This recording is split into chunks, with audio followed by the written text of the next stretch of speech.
আম খেতে খেতে বলার কথা না, আমি সত্যি আমি 4-4টা আম খেয়েছি। গতকাল প্রোগ্রাম ছিল চাঁপাই নবাবগঞ্জে। আমি এর আগেও বহু বাংলাদেশের বহু জায়গাতে প্রোগ্রাম করেছি। আমি মেহমানদারিত্ব করার সময় যিনি আমাদেরকে খাওয়ার দিচ্ছিল, আমি দেখলাম একটা প্লেটে সাদা করে একটা সুন্দর প্লেটের ভিতরে লাল। আমি দেখলাম, ভাইকে জিজ্ঞাসা করলাম ভাই কি, ভাই আমারে বললো এগুলো খেয়ে আমাদের চাঁপাইয়ের বিখ্যাত চাঁপাইয়ের আম।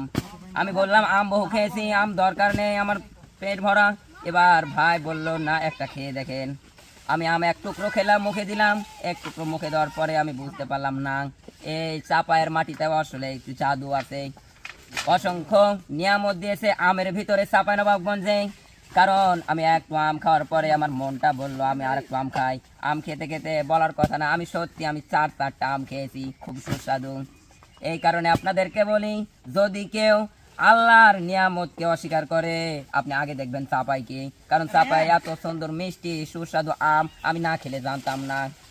আমার বগুড়ার ভাইরা আপনাদেরকে বলি, ওই চাঁপাইয়ের আমগুলো খাবেন, মনের ভিতরে একটা অক্লান্ত মানসিক শান্তি আসবে। আর আপনি ভাববেন এত সুন্দর নিয়ামত চাঁপায়ে আছে।